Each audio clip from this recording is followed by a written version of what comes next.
Bien, el tema que corresponde es Edad Media del año 476 a 1453. Bien, mi nombre es José Bertrán Espinosa, soy encargado del curso. Y vamos a explicar cómo este periodo de la historia se divide, se comparte, y obviamente las características más importantes, lo que Villarreal te va a preguntar. Recuerda que San Marcos, por ejemplo, si alguna vez has visto en San Marcos, es más conceptual. Villarreal es más datero, así que vamos a dar los datos, los datos. Vamos con los datos. Primero, que la historia universal, a ver, sí, recién estamos comenzando, ¿no? Esta es la... a ver, los chicos, un segundito.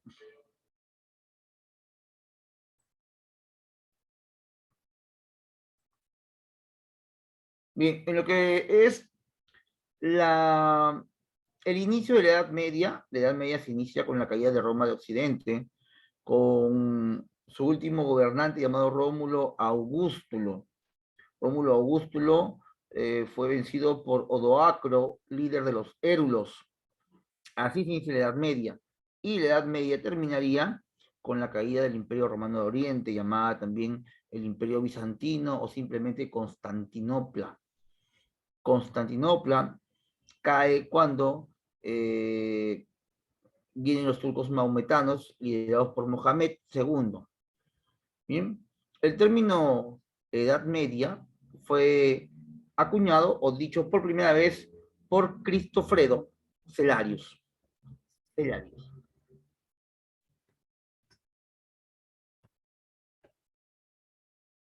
La Edad Media, vas a ver varias divisiones según los libros que tú recurras. Pero según el libro que utiliza la Universidad de Villarreal para sacar los datos de su examen, que vendría a ser el libro de la Centro Pre, divide la Edad Media en temprana Edad Media, en alta Edad Media y baja Edad Media.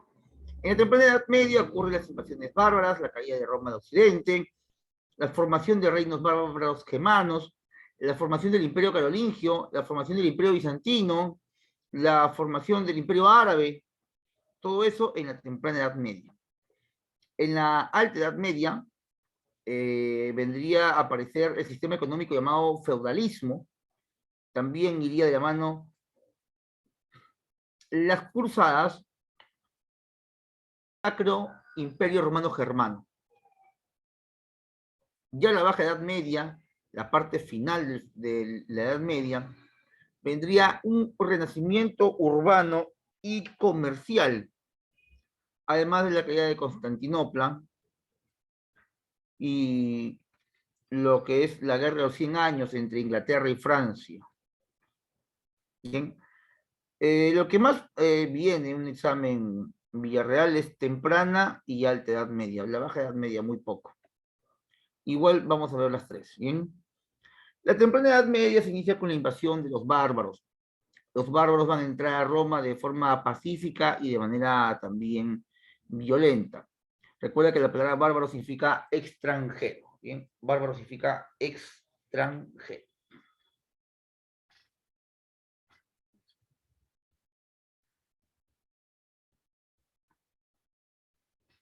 ¿Bien?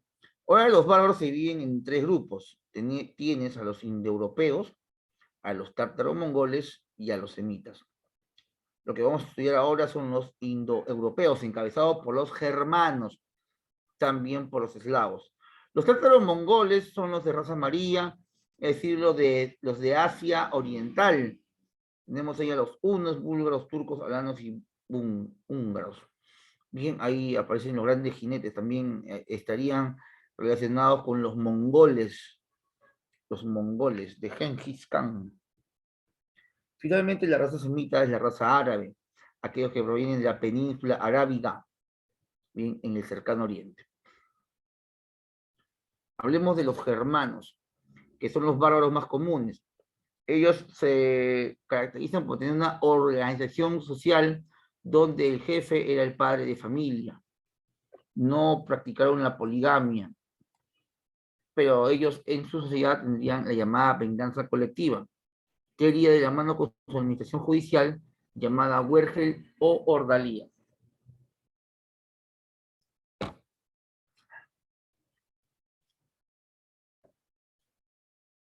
Dentro de su religión vemos a los dioses más destacados como Odín, máximo dios, luego Thor, dios del trueno, Suna es el sol, Mun es la luna, Freya la primavera, juventud, matrimonio y amor.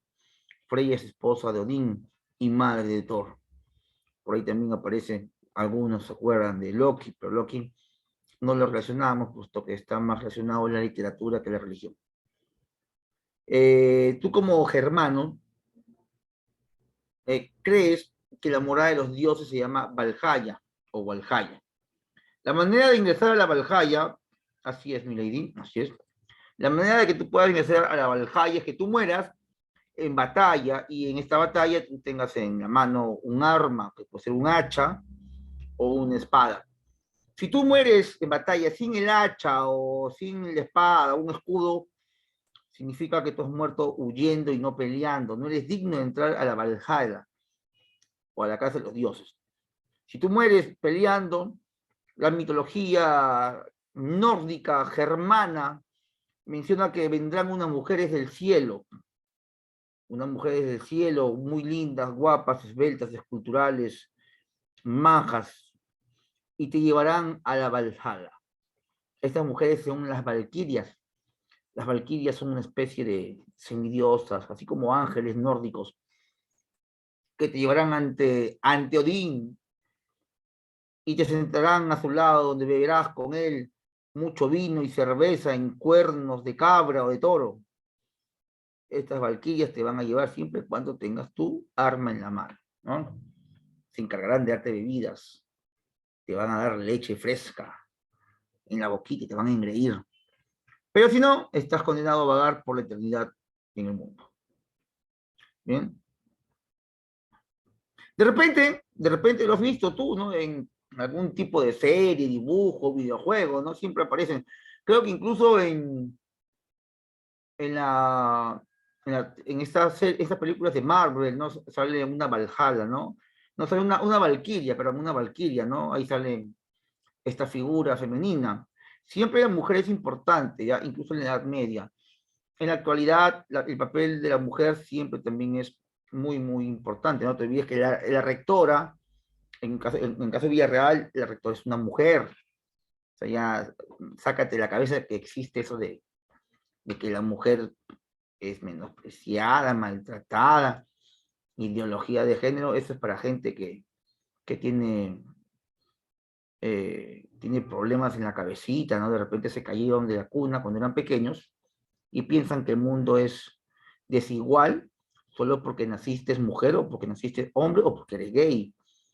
Eso es completamente falso. Todos tienen las mismas libertades y los mismos derechos.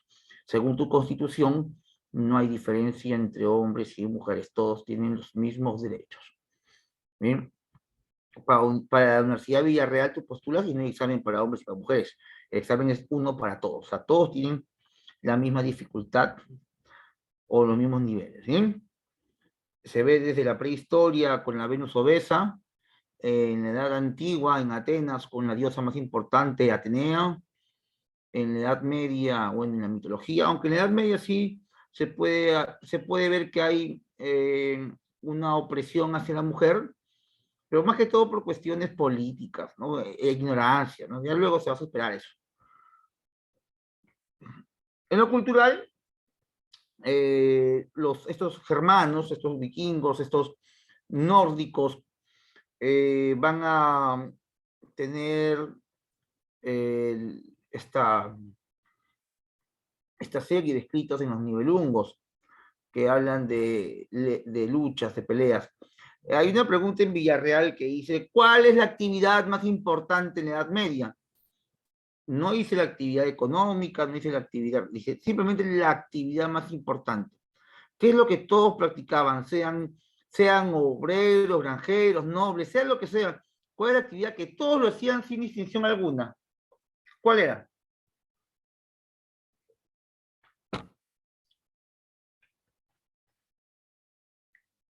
No, pero los religiosos también tenían una actividad que tenían en común con todos los demás, que era la guerra. No te olvides, actividad más importante en la Edad Media es la guerra. Guerra, guerra. Bien, no te vayas a confundir. Bien, listo. Pero me gusta eso, al menos si te equivocas es porque me intentaste responder. Más vale equivocarse acá que en el examen. A ver, ahora, si deseas participar, puedes también activar tu micrófono, ¿ya? Pero no me digas cosas raras, dime cosas del tema, o pregúntame cosas del tema. Mis chicos tienen el micro activado si desean utilizarlo. Vamos a despedirnos de Thor. Y vamos con las invasiones. Las invasiones, obviamente una invasión es con una posesión agresiva, ¿no? Una posesión sin permiso. ¿Por qué ocurren las invasiones bárbaras a Roma? Bueno, las causas de las invasiones es porque hay una sobrepoblación bárbara, de repente una bonanza, qué sé yo. Los que vivían fuera de Roma buscaban nuevas tierras dentro del Imperio Romano y aprovecharon que el imperio estaba en crisis. Además, que muchos de estos bárbaros venían huyendo de una tribu llamada los hunos. Los hunos venían desde Asia, eran encabezados por su líder Atila, el azote de Dios. Recuerdan que cuando Atila, el azote de Dios, iba avanzando con su caballo, mencionan que por donde pisaba su caballo nunca más crecía la hierba. Bien, entonces estos bárbaros van entrando a Roma de manera pacífica y de manera violenta. De manera pacífica entraban como comerciantes. No siempre que hay una migración masiva van a haber formas, ¿no? En la actualidad, por ejemplo, el Perú sufre una migración masiva de nuestros amigos de Venezuela, ¿no? Muchos de ellos vinieron trabajando correctamente, pero otros vinieron y hicieron cosas indebidas. Igual fue con los peruanos en los años 80 y 90, que se fueron a países como Estados Unidos, España, Italia, Chile y Argentina. Muchos de ellos se fueron trabajando, entraron de manera pacífica, así como los bárbaros, mira, ingresan en el Imperio Romano contratados para realizar labores agrícolas, domésticas y como soldados. Igual pasó con los peruanos, con los venezolanos, bueno, en África, que siempre están en migraciones, bien, es normal que primero entren de manera pacífica, pero luego ya se va descontrolando, pues, ¿no? Se va descontrolando, ¿no? Por ejemplo, el peruano en los años 80, 90, se van bien bacán a trabajar y luego comenzaron a hacer cosas indebidas, ¿no? En otros países, ¿no? Igual nuestros amigos los venezolanos llegaron bacán, ¿no? Y después ya comenzaron a descuartizar, ¿no? Y después también lo mismo ocurrió con los bárbaros que llegaron a Roma, primero como amigos y después fueron los mismos bárbaros quienes derrotan al Imperio Romano. Tenemos el ejemplo de los visigodos. Ellos entran como amigos, pero luego traicionan a los romanos. Los visigodos, los ostrogodos, los érulos entran de manera pacífica. Pero bueno, al final traicionan la confianza que le dan los romanos. Así que ese es un proceso migratorio, ¿ah? Ya, así que por favor no estés creando zozobra y diciendo, ay, que sí, que los que miran traen delincuencia, traen cosas. No, tranquilo. Las migraciones se dan desde el año 14.000 antes de Cristo. Y así que por su linda cara no van a cesar las migraciones, van a continuar. Más adelante también. ¿Ya? A ver, las invasiones violentas. Aquí se dan mediante la guerra, se caracterizó por el robo, saqueo y pillaje. Las principales invasiones fueron los visigodos, que al mando de su líder Alarico abandonan los Balcanes, eso está al este de Europa, y se apoderan de Roma en el año 410.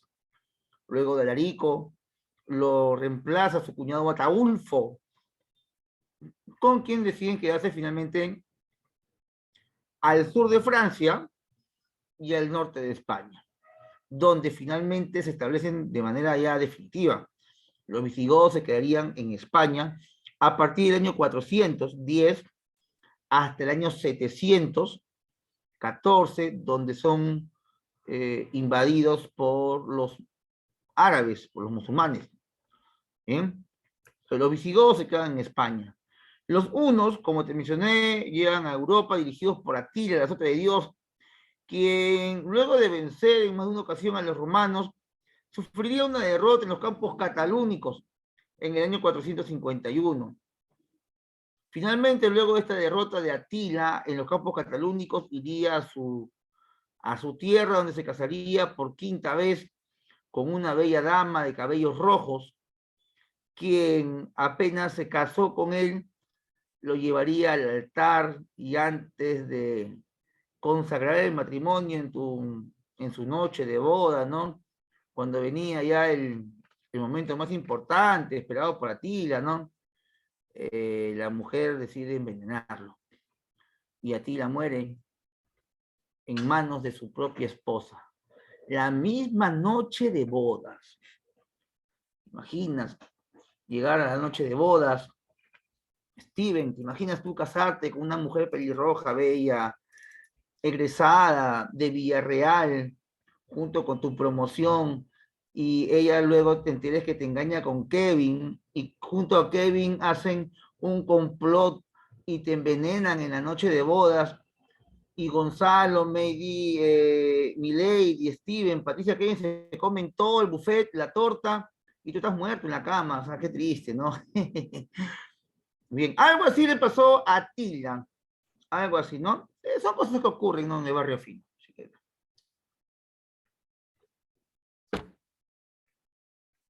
Pero lo que tienes que recordar para tu examen es que Atila es vencido en una batalla. ¿Cómo se llamó la batalla en la cual vencen a Atila? La batalla de los campos. Campos, a ver, catalúnicos, o catalúnicos. También le dicen batalla de Chalón. Chalón. ¿Y por qué Chalón? Porque es el nombre en francés. Bien.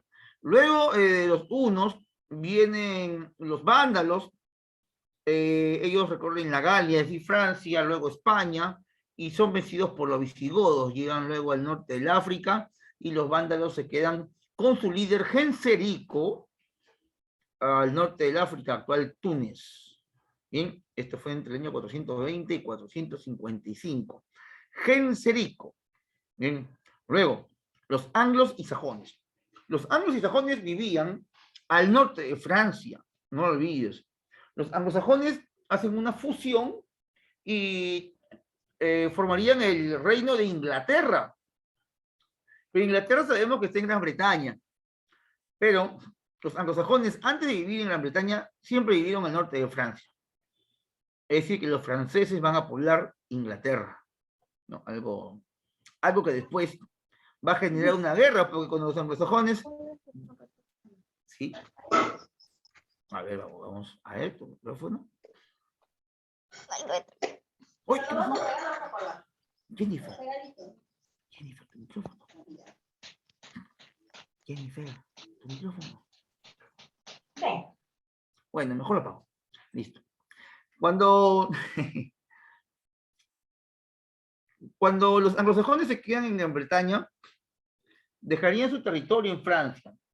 Pero los anglosajones, después de muchos años, van a ir a Francia a reclamar sus territorios. Y esto origina una guerra entre anglosajones y francos.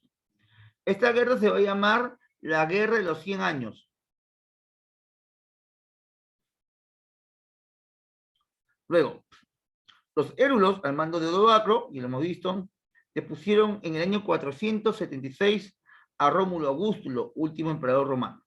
Y Odoacro se hizo proclamar rey de Italia.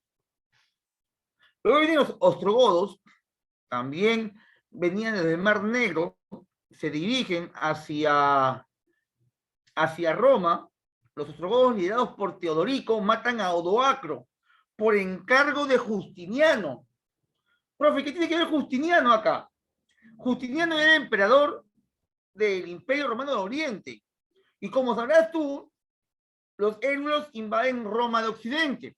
Y los de Roma de Occidente pedían auxilio a Justiniano. Le decían, Justiniano, ayúdanos. Tú eres emperador de Roma de Oriente y Roma es una sola. Y Justiniano decide ayudar a sus hermanos de Roma de Occidente. Y Justiniano, como no podía enfrentarse directamente a los érulos, decide pagar a unos sicarios, ¿no? Llamados ostrogodos. Le pagan a los ostrogodos para que vayan y destierren a los érulos, y los ostrogodos votan a los érulos. Pero una vez que los votan, Justiniano le dice, gracias por el trabajo, se pueden ir. Pero los ostrogodos deciden quedarse. Dicen, ¿sabes qué, Justiniano? Ya fuiste pebatería, me quedo aquí pebatería. Y los ostrogodos se quedan en Roma. Justiniano se pone bravo, se achora, se le sale lo de Barrios Altos, se le sale lo de San Juan Ligancho, chapa su chaveta va y los busca a los ostrogodos. Ya perdiste, le dicen, ya perdiste. Y Justiniano decide derrotar a los ostrogodos. ¿Bien? Roma era un desastre, todo el mundo la invadía. Así Justiniano venga y ayude. Finalmente, vendría un grupo llamado los francos, encabezados por Clodión el Melenudo, quien llegó a las Galias o a las tierras de las gallinas y se queda en las Galias para fundar así el reino franco, donde nace justamente el país de Francia.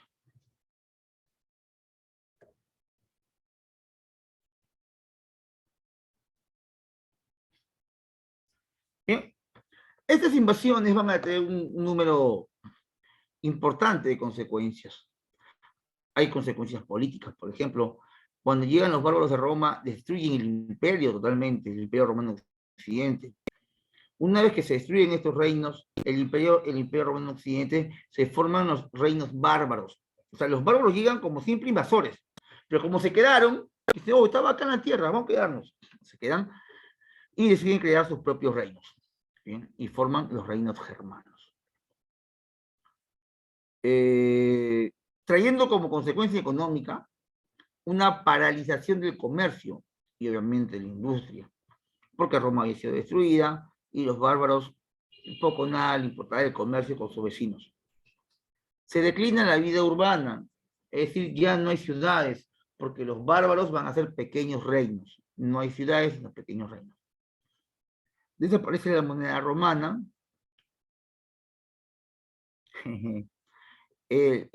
A ver, chiquitos. Ay, Laurita. Este es 100% Villarreal, chicos. Repaso Villarreal. Ya, hay, repaso Villarreal. Ya, todavía. Todos esos datos están según el prospecto. ¿Ya? Ahí, listo, no te preocupes, no te preocupes. Ahí me están preguntando, profe, ¿qué aula es? Recuerden que tenemos el aula 100% Villarreal, tenemos un aula integral también, una aula básica, donde obviamente hay chicos que van a Villarreal, San Marcos, Callao, el contenido es con caso de Villarreal, te doy solamente Villarreal. Bien, esta aula es Villarreal. Permíteme.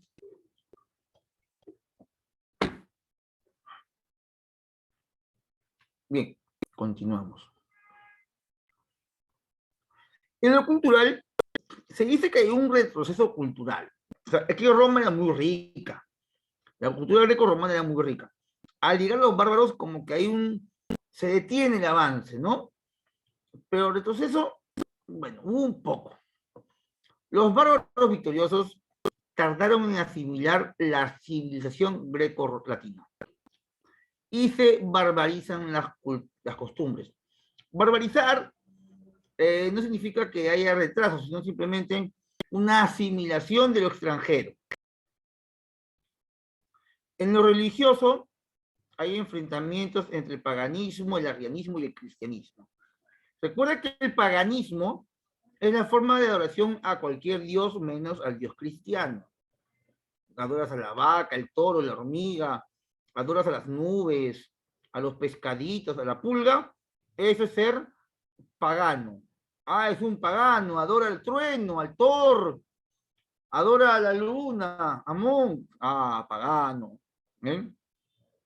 Pues si es arriano, es diferente. El arrianismo es un cristianismo mal llevado. En el arrianismo, por ejemplo, la Virgen María no es virgen, María Magdalena es la esposa de Jesús. En el arrianismo Jesús tuvo muchos hijos, en el arrianismo los apóstoles hacían milagros y resucitaban a los muertos. O sea, el arrianismo es el antiguo cristianismo que, bueno, no fue aceptado por los romanos. Y luego el cristianismo oficial del mismo Imperio Romano. En la lucha de estas tres distintas creencias triunfó el cristianismo ortodoxo romano, que consiguió imponerse como la única religión de Occidente, del occidente europeo, ¿no? A ver, de repente en el salón hay algún cristiano, hay un católico. Recuerda que tu fe proviene de tiempos inmemorables, ¿ah? Por ahí también creo que tengo un par de alumnos que son musulmanes. Bienvenidos, chicos, bienvenidos. Profe, yo soy budista. Ah, ahí está, también acá tenemos un alumno que es budista. Muy bien. Está bien, hijo, está bien, perfecto. Pero el budismo no es religión, pues. El budismo no es religión. El budismo es una forma de vida filosófico. Aunque algunos lo catalogan como religión, ¿no? Por las características. Pero el budismo no es religión. A ver, una vez que los bárbaros llegan a Roma, como te mencioné, comenzarían a crear los reinos bárbaros. El reino ostrogodo, por ejemplo, liderado por Teodorico, protegió las artes, letras y la agricultura. Hay una persecución religiosa contra aquellos que no creían en el arrianismo. Fueron conquistados por Justiniano en el año 553, batalla de Boecio. Bien, bueno, tuvieron poca relevancia. Yo he visto preguntas con respecto a los ostrogodos, no en examen de admisión, sino en examen de CEPREVI. En CEPREVI, te preguntan simplemente cuál es la capital de los ostrogodos. Ravenna. Capital ostrogodo, Ravenna. También preguntan por los visigodos. Capital de los visigodos, Toledo. Toledo. Bien. Bien. Si hablamos de los visigodos, capital Toledo, destacan los reyes Leovigildo, Recaredo y Don Rodrigo. Leovigildo, Recaredo y Don Rodrigo. Leovigildo era arriano, encendió guerra religiosa. Oye, el arrianismo es bacán. Paja. Paja, paja. El arrianismo puro, ya después se distorsiona, ¿no? Los libros prohibidos de la Iglesia Católica, por ejemplo, son arrianos. El arrianismo hablaba de muchos milagros, muchos. ¿Ya? Pero al confirmar que existían tantos milagros, le quitaban la divinidad a Cristo. Porque tú sabes que el único que puede hacer, deshacer para el cristiano es justamente Cristo. Pero para el arriano no. Para el arriano cualquiera puede hacer milagros, resucitar a los muertos. Todo lo que hacía Jesús lo puede hacer cualquiera, según el arrianismo. Por eso es que entró en conflicto, pues, ¿no? Y sí, lo que no es el arrianismo es que los apóstoles, luego de la muerte de Jesús, van a difundir el cristianismo justamente con sus milagros. Por ejemplo, hay un santo que dicen que bautizaba a los animales y los dominaba. Ese caso es San Marcos, ya que me pregunta, profe, ¿es repaso Villarreal o San Marcos? Esto es Villarreal. Pero San Marcos, ¿alguno ha visto el escudo de la Universidad de San Marcos?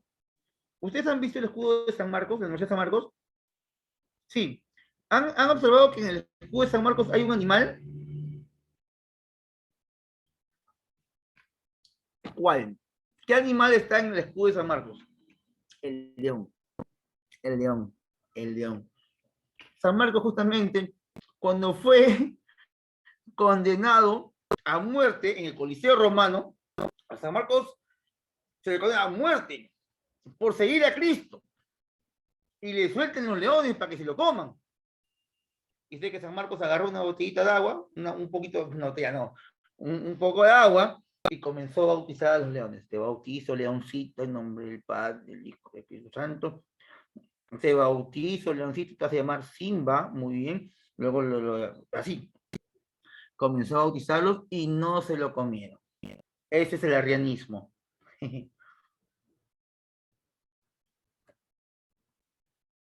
Chévere, chévere, chévere. Ya cuando ustedes, una vez que estén en la universidad, van a ver, van a querer leer de todo.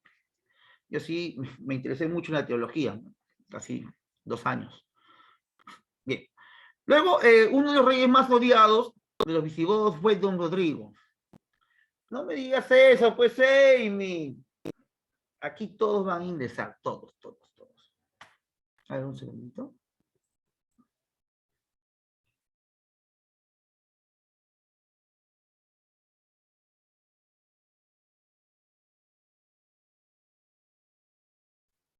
Bien. Don Rodrigo, el último rey visigodo, era el más odiado. Tenía un pequeño defecto, Don Rodrigo. Eh, Era un adicto a la carne. No sé si me entiendes. Era un adicto a la lujuria, al sexo, a lo sucio. ¿Ya? Don Rodrigo dice que iba a las aldeas y pedía en impuestos a los pobres campesinos, a las hijas, a las niñas. Iba, las violaba, era un tipo asqueroso, un monstruo, era una bestia, Don Rodrigo. Y lo hacía de manera tan seguida que todo el reino ya hablaba de la monstruosidad del rey que tenían. Y en su gobierno, en el año 711, justo llegan los musulmanes y le dicen: Don Rodrigo, ríndete que nos vamos a quedar con tus tierras. Don Rodrigo dice: no, yo me enfrento a ellos. Y don Rodrigo pidió apoyo de todo el pueblo visigodo. Porque el pueblo visigodo lo odiaba, don Rodrigo. Lo odiaba porque era un monstruo, una bestia. Y bien, en plena batalla, o sea, la batalla ni siquiera había iniciado, va a comenzar la batalla y don Rodrigo sale con su espada y por el poder de Grayskull, sale con su espada. Y atrás de él venían los nobles, ¿no? Ya vamos, ya chápalo, chápalo, párate, párate. Y cuando vieron a los árabes, todo el ejército decidió rendirse. Y se pararon frente a los árabes y el ejército compuesto por el pueblo entrega al rey al llamado Tarik. Y Tarik vence la batalla y el reino visigodo, que era casi todo España, pasa al poder de los musulmanes. ¿Cuánto duró esta invasión? Poquito, 700 años. ¿Bien? 700 años. Hasta 1492. Hasta 1492. En 1492, los españoles, finalmente, o visigodos, se deshacen de los árabes, expulsándolos de la última ciudad musulmana dentro de España, llamada Granada. Granada.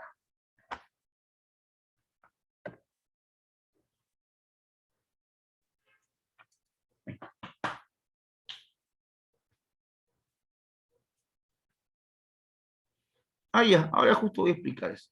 Es su máximo aporte de los visigodos, es el conjunto de leyes hechos por ellos.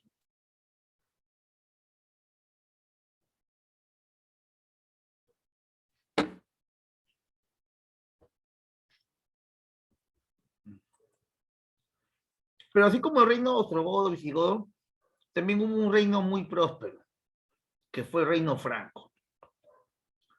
Cuando los musulmanes ya se habían quedado con España, los musulmanes deciden invadir Francia. Y en Francia hubo un grupo de reyes llamados los reyes francos. Dentro de los reyes francos hubo un rey llamado Meroveo. Y en honor a Meroveo se funda la dinastía merovingia. Pero los merovingios tenían la fama de ser un poco holgazanes. Y a los reyes merovingios los apodan los reyes holgazanes. Cuando los musulmanes deciden invadir Francia, gobernaba el rey holgazán Thierry IV. Thierry IV, en vez de salir al frente y pelear contra los musulmanes, decide enviar a su mayordomo llamado Carlos, apodado El Martillo. Y Carlos Martel, o Carlos el Martillo, se enfrenta a los musulmanes en la batalla de Poitiers. Vemos que los francos, aquí en el texto dice, se establecen en las Galias, territorio actual de Francia. Otro día que Galia significa gallina. Fueron conducidos por primera vez a este territorio por Clodión el Melenudo. Pero luego de Clodión el Melenudo, lo reemplaza o lo sucedió Meroveo, fundador de la dinastía merovingia. Posteriormente de Meroveo viene Clodoveo. Clodoveo los cristianiza, porque eran arrianos. Vencen a los alamanes, vecinos de los francos, y también a los romanos. Después de Meroveo, después de Clodoveo, viene Dagoberto. Y bien, a estos sucesores se les apoda los holgazanes.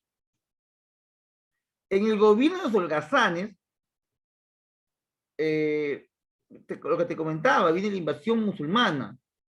Y Thierry IV mandó a pelear a Carlos Martel. Carlos Martel, en 7 días, vence a los musulmanes en la batalla de Poitiers. Y esto hace que el pueblo ame a Carlos Martel. Carlos Martel, que viva Carlos Martel, que gobierne Carlos Martel. Pero Carlos Martel era muy allegado a Thierry IV y era muy fiel a Thierry. Y él no iba a gobernar en vez de su rey. Pero a la muerte de ambos, el hijo de Carlos Martel, su hijo llamado Pipino, Pipino el Breve, decide gobernar y desterrar al último rey holgazán. El último rey holgazán se llamó Childerico III. Childerico III es derrotado por Pipino, Pipino el Breve. Y Pipino el Breve recibió la ayuda de un papa. El papa que ayudó a Pipino se llamó Zacarías. Entonces, el papa que sacaría del poder a Childerico se llamó Zacarías. ¿Ya? El papa Zacarías sacó a Childerico III para apoyar a Pipino el Breve. ¿Bien? Y Pipino el Breve, hijo de Carlos Martel, fundaría la dinastía carolingia. La llamaría de esta manera en honor a su padre, Carlos Martel. Bien. Luego de esto, Pipino estaría muy fuerte en Francia y se enfrenta al reino lombardo. Mira el mapa que está en la parte superior. Se enfrenta al reino lombardo que está en la parte sur. El reino lombardo aspiraba a quedarse con toda Italia, con toda Roma. El rey de los lombardos, bueno, vieron varios, ¿ya? Pero el más destacado fue Desiderio. Cuenta la historia que Desiderio era un rey muy triste y paraba siempre serio. Le hicieron muchas canciones en honor a su falta de afecto. Dicen que nunca se reía. Nunca mostraba un gesto. Parecía un maniquí, Desiderio. Mira, yo he leído mucho, ¿no? Hay una canción que dice, Desiderio, Desiderio, siempre triste, siempre serio. ¿Qué sería de su tumba? Si no fuera por el rayo de lunita que lo alumbra, ¿qué sería de su tumba, del pobre Desiderio? Dice que en las noches de luna se escapaba de la tumba y se metía a la tumba de su amada. Y así hacían travesuras. Bueno, es una canción medieval. Interesante. Ya, el rey de Lombardo decidió quedarse con Roma. Sí. Ya, decidió quedarse con Roma, pero en Roma estaba el Papa, y el Papa le dijo, oye, Pipino, mira, mi Zacarías te ayudó a sacar a Childerico. Entonces, Pipino dice, muy bien, ahora yo voy a ayudar a los papas. Y Childerico vence, Pipino vence a los lombardos y le da los territorios al Papa Esteban II. Entonces, cuando le entrega las tierras a Esteban II, nacen los estados de la iglesia. Entonces, he escuchado que la iglesia tiene un estado, ¿no? Un país propio. ¿No? ¿Y cuándo nace eso? Nace con Pipino el Breve, el padre de Carlomagno. porque Pipino el Breve crea el reino carolingio, pero su hijo de Pipino, llamado Carlo Magno, crea el imperio, un 25 de diciembre del año 800. ¿Bien? Ese es el reino franco.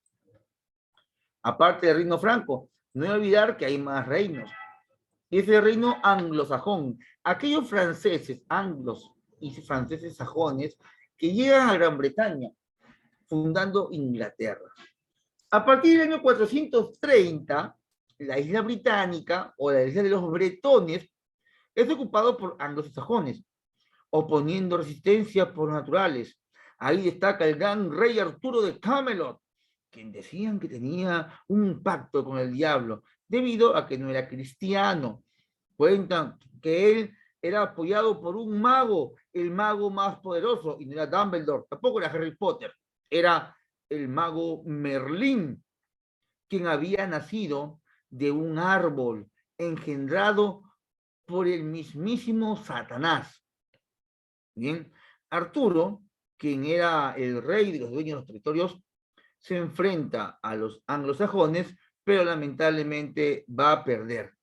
Una vez que pierde el rey Arturo, todos los bretones comienzan a tener un mestizaje cultural con anglos y sajones, formando así los reinos anglosajones, fusionados con los bretones. Estos reinos, para una mejor administración, se dividen en 7 reinos. Los 7 reinos anglosajones o la heptarquía se dividen en 3 y 4. 4 sajones, Kent, Sussex, Wessex y Essex. Y los anglos, Northumberland, Mercia y Stranglia.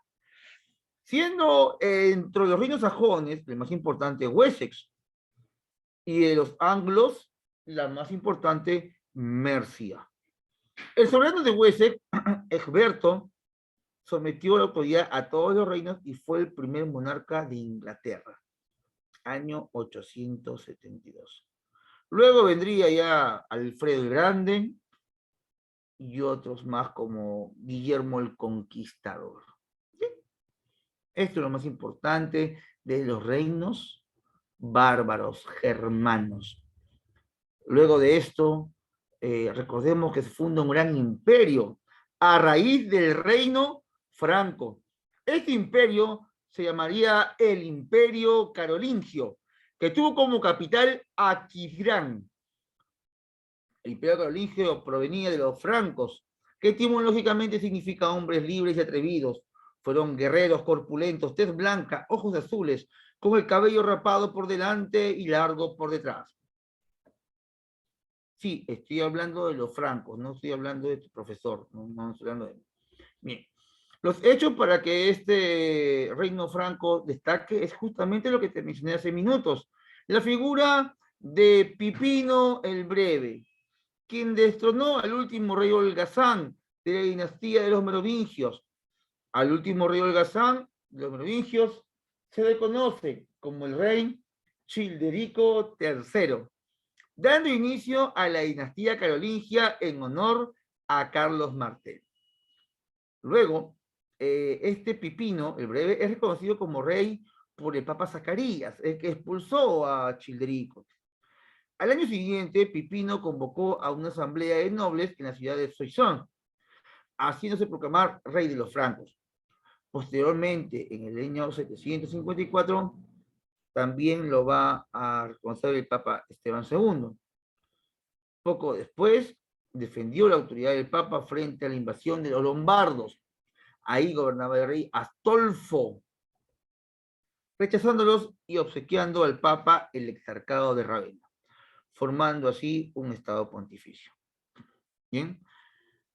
Uno de los principales aportes del Imperio Carolingio son las escuelas. Tienes aquí la Escuela Palatina, que era para los nobles. Era un centro de estudio científico y literario. Funcionaba en el Palacio de Aquisgrán, bajo la dirección del sacerdote y filósofo inglés Alcuino, maestro de Carlomagno. Destacaron otros como Eginardo, historiador franco y primer biógrafo de Carlomagno. también el historiador lombardo Paulo Diácono, el poeta Teodulfo Dunfrido, y todos ellos hacen el Renacimiento carolingio. Mira, aquí de Pipino nos vamos de frente a lo que es la figura de Carlomagno. Pero ¿quién fue Carlomagno? Vamos a ver aquí, chicos, en un instante. ¿Quién fue Carlomagno? Voy a compartir una pizarrita que aquí tengo ya elaborada. ¿Dónde estás? ¿Dónde estás? Dame un minutito, por favor. Aquí está el Jumbo. Aquí estás. Aquí estás. Listo. Yo estaba por aquí. Comparto otra vez. ¿Bien? Él es Carlomagno. Vamos a abrir.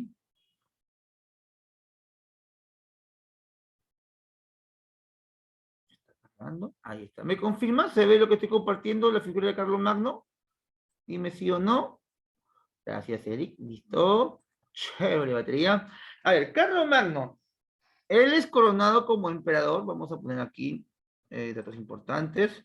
El 25 de diciembre del año 800. Profe, me van a preguntar fechas en el examen de admisión. No, pero quiero que lo tengas como dato referencial. Lo que te pueden preguntar es, ¿quién coronó a Carlomagno? Eso sí es posible, te preguntan, porque Villarreal es datero, es datos.com. Entonces no te olvides. ¿Quién corona a Carlomagno? Lo corona el Papa León III. León III, ¿bien? León III, ¿no? Luego, para que él tenga una mejor administración de sus territorios, tenía que controlarlo, y por eso requirió la ayuda de los Missi Dominici, o los Missi Dominici, que eran los ojos y oídos del emperador. Fueron 2, y llegaron a ser incluso en un momento hasta 4, ¿bien? Los supervisores, hombres de confianza de Carlomagno. Para que Carlomagno pueda tener el control total de todo su territorio, el imperio era muy grande, va a hacer una división administrativa del territorio. Y lo hace de esta forma, creando condados. En un condado manda o lidera todo un conde. ¿Bien? Y ese conde tenía el poder sobre esta provincia interior. Si tú te imaginas que el Perú fuese un reino y a un territorio, a una región, lo llamáramos condado, tendría que ser, por ejemplo, un condado en el Perú sería Huancavelica, provincia interior, Junín, interior, Pasco, interior. Pero si tú te dices, tengo una provincia limítrofe fronteriza, en este caso sería una marca. En el Perú, ¿qué región o departamento sería una marca? ¿Qué departamento del Perú tiene frontera con otros países?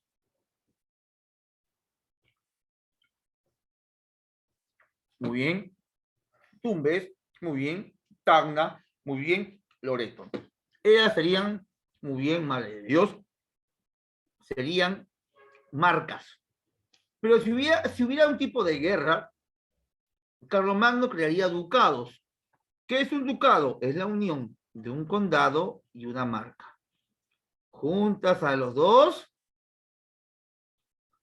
y te da un ducado, provincia militar. ¿Quién manda en un ducado? El duque. El duque. Y en jerarquías, los nobles con mayor poder son así. Tu emperador, luego siguen los duques, luego los marqueses y luego los condes. Por ahí se escuchó la historia del conde Drácula. El conde Drácula no era un conde, era un marqués, por si acaso. Bien, como te mencioné hace un instante, las marcas son fronterizas.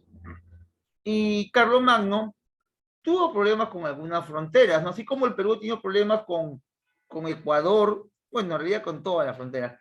Pero ¿quién nos ha hecho guerra? Ecuador y Chile. Chile nos violó. Y Ecuador, bueno, al inicio lo hemos humillado, sí le hemos ganado a Ecuador, pero en el tiempo Fujimori también Ecuador nos metió el dedo. O sea, también no violó. Ya, igual, Carlos Magno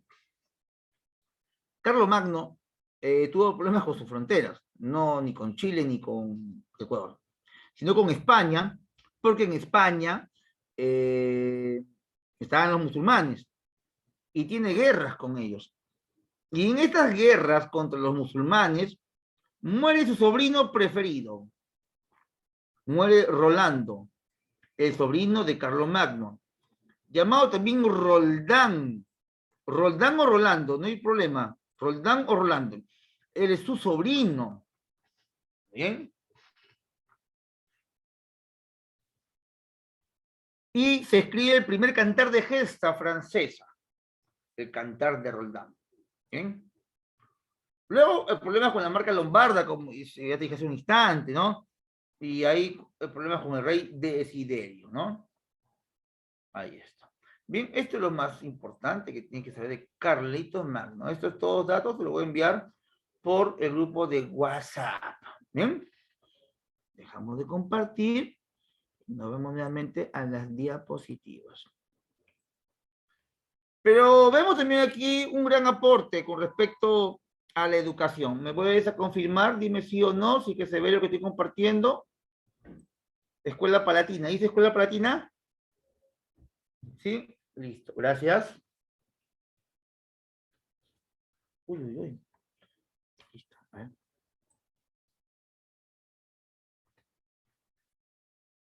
La Escuela Palatina era una escuela en la cual se daba educación a los nobles, en un centro de estudio científico y literario. Se funcionó en el Palacio de Aquisgrán, bajo la dirección del sacerdote Alcuino.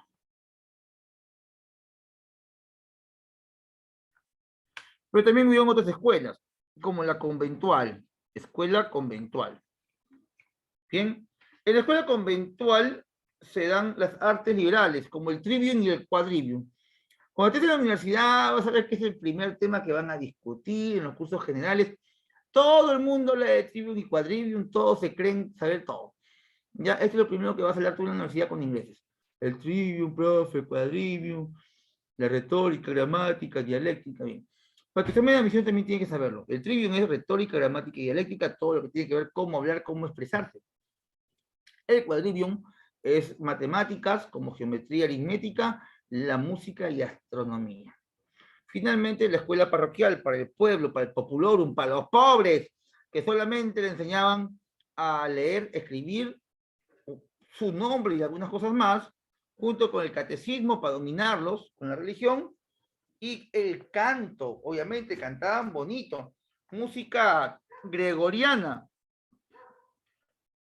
Ahí no había otras cosas, ahí no había Faraón los Shea y nada de eso.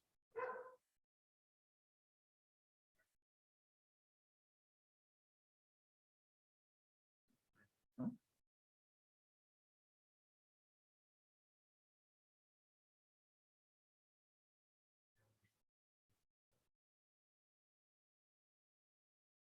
Listo, avanzamos.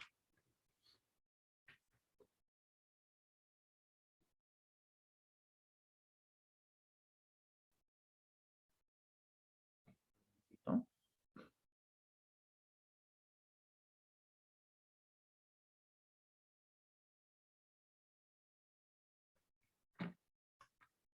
La desmembración del Imperio Carolingio.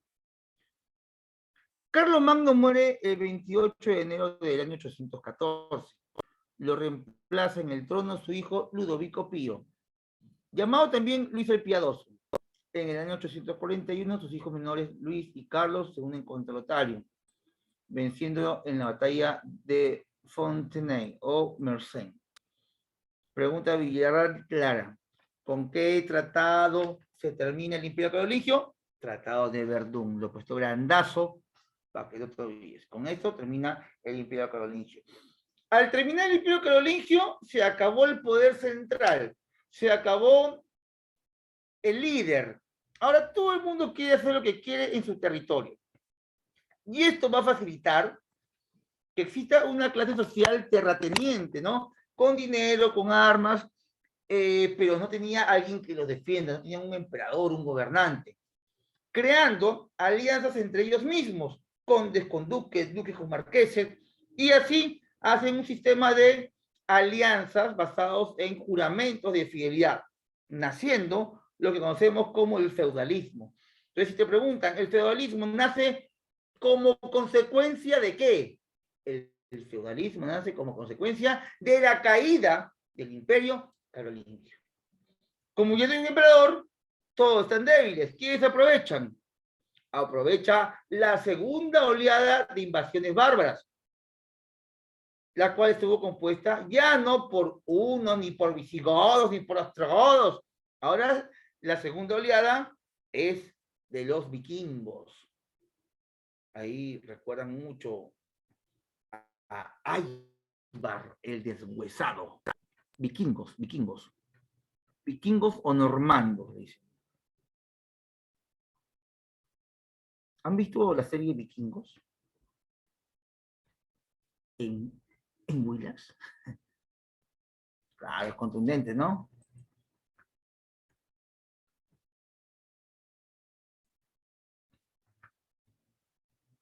Bien, surge el feudalismo.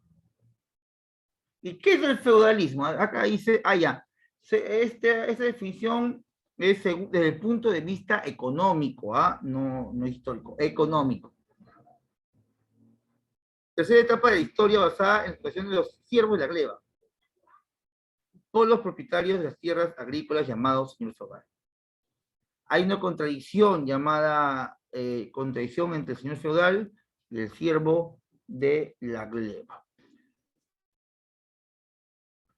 Características económicas. En lo económico, lo más importante era la agricultura, seguido de la ganadería y el comercio. Aquí hay técnicas agrícolas importantes como el arado de hierro y el molino de viento. Bien. En este periodo hay una serie de impuestos. Te voy a poner aquí lo que tú necesitas para tu examen. Bien, hazme caso nada más. Confía en mí. Recuerda esto.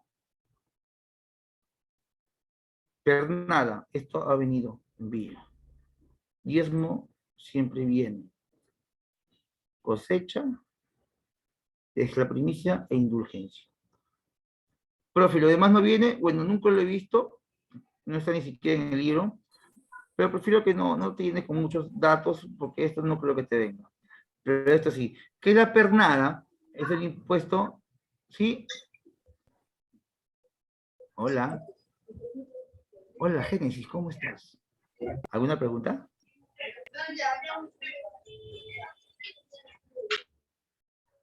Hola. Ah, ya, listo. Continuamos. Bien, la pernada es la primera noche. Es decir, tu amigo, tu compañero Leonardo, se casa luego de haber acabado su carrera en Villarreal, pero apenas se casa viene el rey Pedro Castillo y le dice, no, como es tu primera noche, la primera noche le corresponde a tu esposa conmigo. ¿Te imaginas haber nacido en el periodo feudal, amigo Matías? Amigo Matías, ¿te imaginas haber nacido en el periodo feudal y que el rey sea Pedro Castillo y te diga, hijo, he venido por la pernada, pero antes de irme con tu esposa, te voy a contar la historia de un pollo que pensaban que estaba vivo, pero no estaba vivo. ¿Te imaginas? Alucinante, ¿no? Me mato, te juro que yo me mato, o sea. No sé si sufrimiento para el chico, sufrimiento para la chica o sufrimiento para el pollo, que creía que estaba vivo, pero no estaba vivo. Bien, la pernada es la primera noche con el rey o con el dueño del feudo. Luego el diezmo, todos saben que es el diezmo, ¿no? El 10% de la producción. Si tenía un hijo con el rey, bueno, al hijo le regalaban un pollo vivo, claro. No, si ya tenía un hijo, ya, pues, ¿qué le queda? Pues, ¿no? Sería un bastardo, sin derecho a nada. Bien. Luego, cuando estás cosechando con tus tierras, viene la primicia, que es la primera cosecha para el dueño de los feudos, y la indulgencia. La indulgencia es un documento que acredita el perdón de tus pecados. Listo. Avanzamos.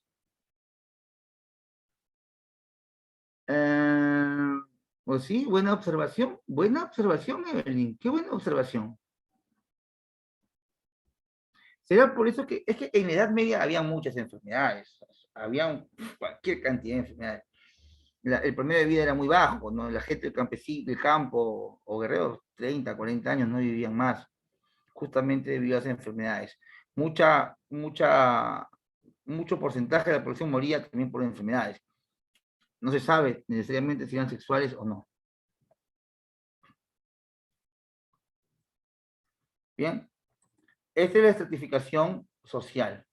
Por encima de todo siempre va a estar el clero. El papa, el obispo, los cardenales eran grandes señores feudales, dueños de tierras, los líderes de iglesia también, y vemos ahí justamente lo que te mencionaba, papas, obispos y cardenales, eran los que dominaban todo. ¿Bien? Cuando tú veas a un obispo, papa, es un señor feudal, dueño de tierras. Luego habían nobles, hijos de adinerados, también eran señores feudales. Tú veías que el feudo es la tierra, y si tienes tierras, eres un señor feudal. Finalmente los siervos, ¿no? Que eran hombres libres. Población campesina, fuerza de trabajo. Profe, ¿el siervo era esclavo? No. El esclavo recibe el nombre de siervo de la gleba. Es otra cosita. ¿En qué consistía esto del feudalismo? Ya, veamos las ceremonias. Se daba un homenaje. Vemos la imagen de acá, veamos esta imagen. Vemos esta imagen. Este señor es un vasallo. Este señor con corona es un señor feudal.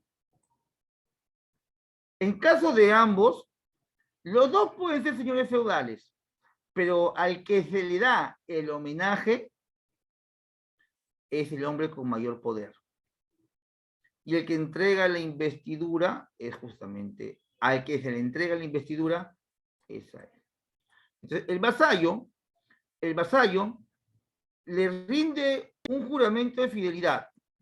Este juramento de fidelidad viene acompañado de un servicio militar.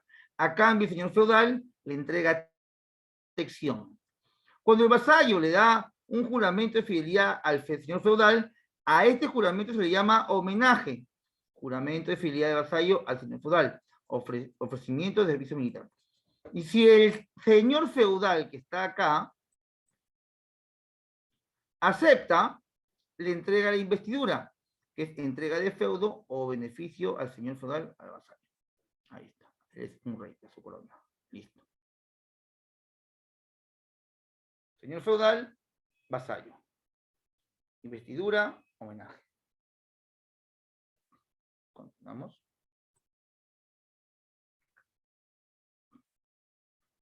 En lo cultural, en la parte cultural, vemos cantares de gesta que lo hemos visto ya, principalmente en Francia, cantar de Rolando, la muerte del sobrino de Carlomagno.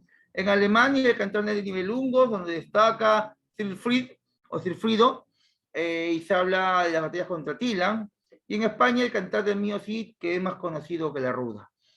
Luego, en arquitectura tenemos el estilo románico y el estilo gótico. El estilo románico y gótico tienen grandes diferencias. Por ejemplo, el estilo gótico es francés, el románico es italiano. El románico es sólido, el gótico es caracterizado por su belleza, por su gran acumulación de detalles.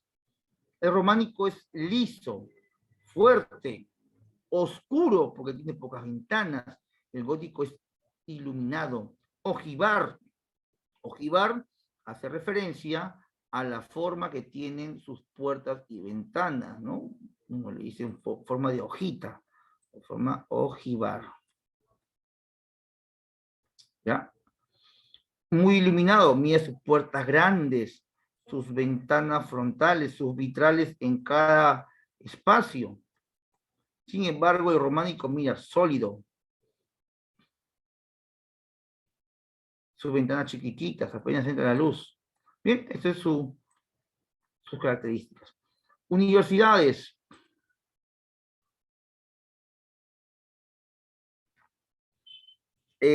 Bueno, muy buena pregunta, mi ley. Tendría que ver más o menos a qué iglesia te refieres, hijita, no. Es sencillo, sí. Ah, arquitectura. No, claro, pues. No, pero van de la mano las carreras, está bien, ¿ah? Universidades, Oxford, Inglaterra, París, en Francia, Bolonia. Dicen que es la primera del mundo, Bolonia. Carreras más importantes, Derecho, Medicina y Teología. Recuerda que la teología es una ciencia que nace en Roma y no estudiaba a Dios. La teología en un inicio estudiaba el origen divino de los emperadores. Y los cursos más comunes, Trivium y Quadrivium. La manera en la cual se lleva la filosofía es la escolástica, ideología del clero feudal que consistía en el uso de la razón en función de la fe. Así. Y sus dogmas. ¿Posado? ¿Qué es un dogma? Un dogma es algo que no se discute. Si yo te digo ahora, estimado alumno, estimada alumna, joven Padawan, esto es agua pura. Profe, eso es Volt, eso es químico, eso es veneno, profe. No, yo digo, eso es agua. Como tú crees en mí, nadie me discute. El primero que me discute y me dice que no es agua, lo saco del aula. Entonces, esto no se convierte en una verdad ni mentira, se convierte en un dogma. Un dogma es algo que no se discute, simplemente créeme, nada más. ¿Bien? En esto consistía la fe de la Edad Media, en dogmas. Nada se discute, todo se cree. El Papa es infalible. Y bien, esto es lo más importante con respecto con respecto a la Edad Media. Vamos a ver las preguntas. Déjame decir esto. Ahí está. Vamos con la pregunta número 1. Quiero ver sus claves, estudiantes.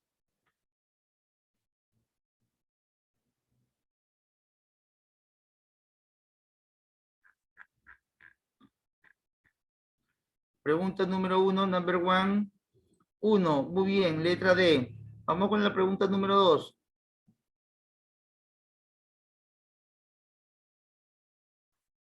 Pregunta 2, de frente, letra C. Listo. Pregunta 3. Están embalados, muy bien. 3, letra E. Excelente. Pregunta número 4. 4. Muy bien, Evelyn, Amy, Patricia, excelente. Son unas diosas, excelente. No, o diosas, no, diosas. Muy bien. Número 5. Número 5. Tratado que divide Imperio Carolingio. 5. Letra B, bebecita. Muy bien. Muy bien, muy bien, Fabricio.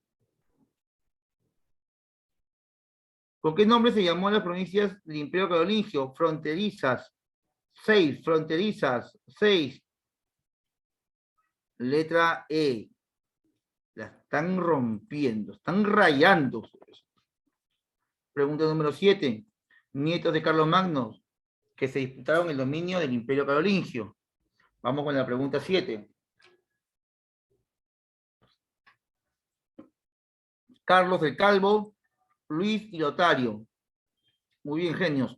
Pregunta número 8. Carlos Magno estableció la educación parroquial dirigida a 8, 8, 8, 8, 8. Letra C, muy bien. Pregunta 9. En la escuela palatina se educaba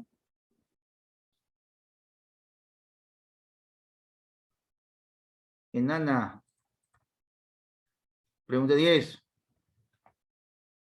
En el feudalismo la base económica emanaba de base económica.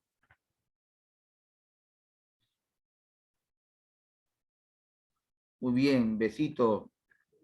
Pregunta 11. ¿O están rayando muy bien, Mariluz, Milady, Geraldine, Evelyn, Matías, Sharon, Liz, Steven, Carmen, Gonzalo. Vamos, ¿en qué nos quedamos? Número 11. Se origina el sistema feudal por las invasiones bárbaras de los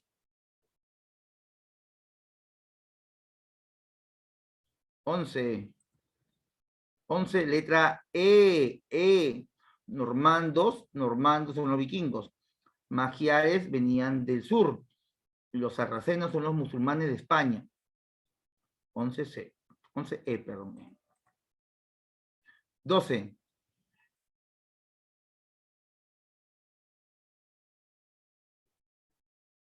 Dedo. Excelente, dedo. 13.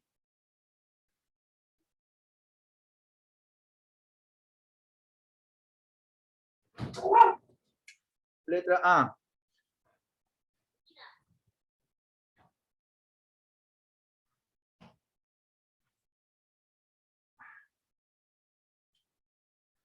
¡14! Vamos con la 14, jóvenes. Vamos villando. 14, letra B o D. ¿Sabes qué? Uy. B de bebita, pues, de bebecita. Pregunta número 15. La aparición del sistema feudal se originó habitualmente por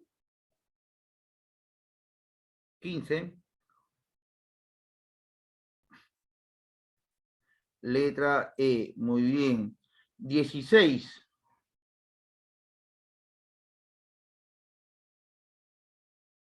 Otorgamiento de la tierra del señor al vasallo.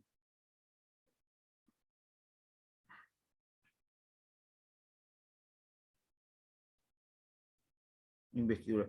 Profe, ¿qué es la paz de Dios? No te olvides que en la Edad Media la actividad más importante era la guerra. La paz de Dios es cuando estás en plena guerra, en plena batalla, y en plena guerra se sabe la visita del Papa. Entonces, el Papa llega y detiene la guerra.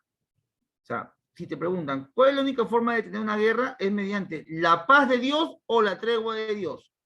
La paz de Dios lo trae un sacerdote o el Papa. O si en plena guerra o batalla aparecen niños y mujeres embarazadas. Se tiene que detener la guerra. ¿Por qué? Porque una mujer embarazada y los niños traen la paz de Dios. ¿Bien? Profe, ¿qué es tregua de Dios? La tregua de Dios es si estás en plena batalla un 23 de diciembre y la batalla no acaba hasta el 25. Entonces tú tienes que detener la guerra porque en Navidad se tiene que hacer una tregua, un tiempo de paz.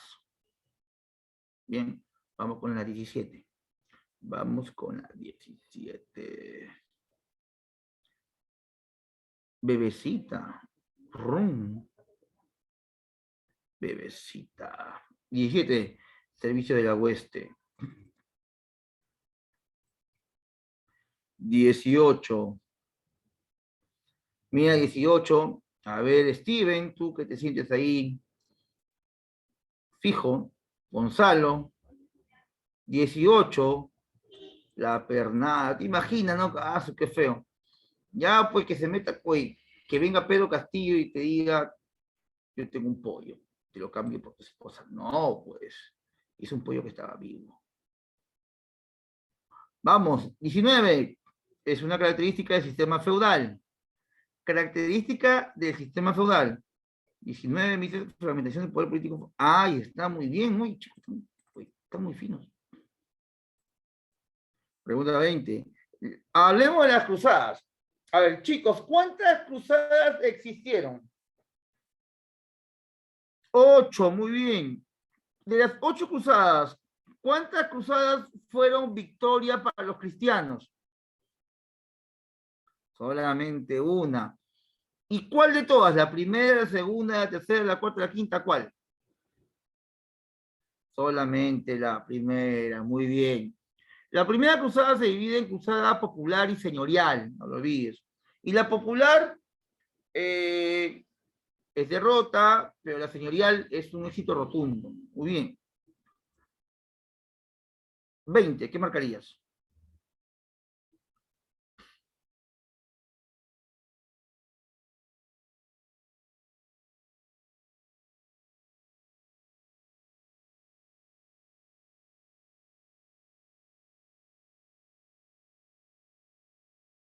la C, ¿no? El objetivo era reconquistar Tierra Santa. El lema Deus lo volt. Deus lo volt. La voluntad de Dios, ¿no? Es la voluntad de Dios. Dios por ti. Dios lo quiere. Otro que ves que voluntad es querer. Muy bien. 22. La toma de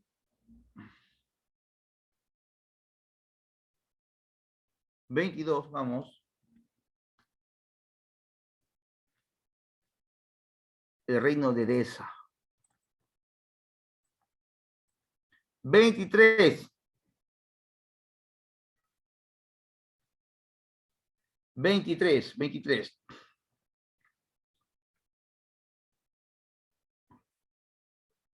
¿Qué orden fue creada? La orden de los templarios.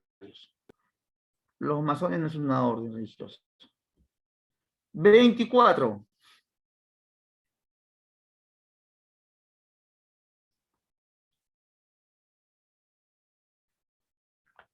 Turcos mamelucos, no, pues los mamelucos son africanos.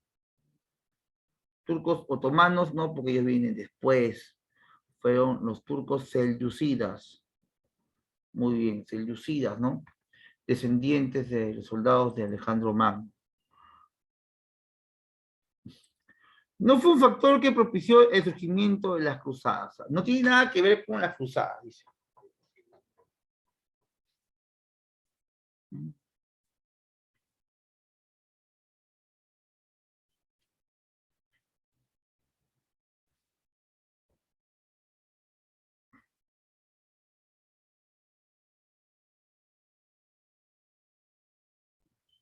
Obviamente la D, ¿no? Porque esto ocurrió casi 200 años antes, no tiene nada que ver ahí, ¿no? Listo, chicos. Creo que son 25 preguntas. Y luego viene economía, que lo han hecho el día de ayer. Y bien, vamos a dejar la grabación. Dejamos de compartir.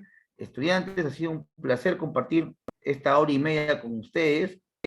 Nos vamos a un receso de 15 minutos y volvemos con nuestro maestro Luis Mamani, que nos acompaña con el curso de razonamiento verbal y con las fijas para el examen de admisión. Listo, jóvenes. Voy a compartir un poquito de música. A ver.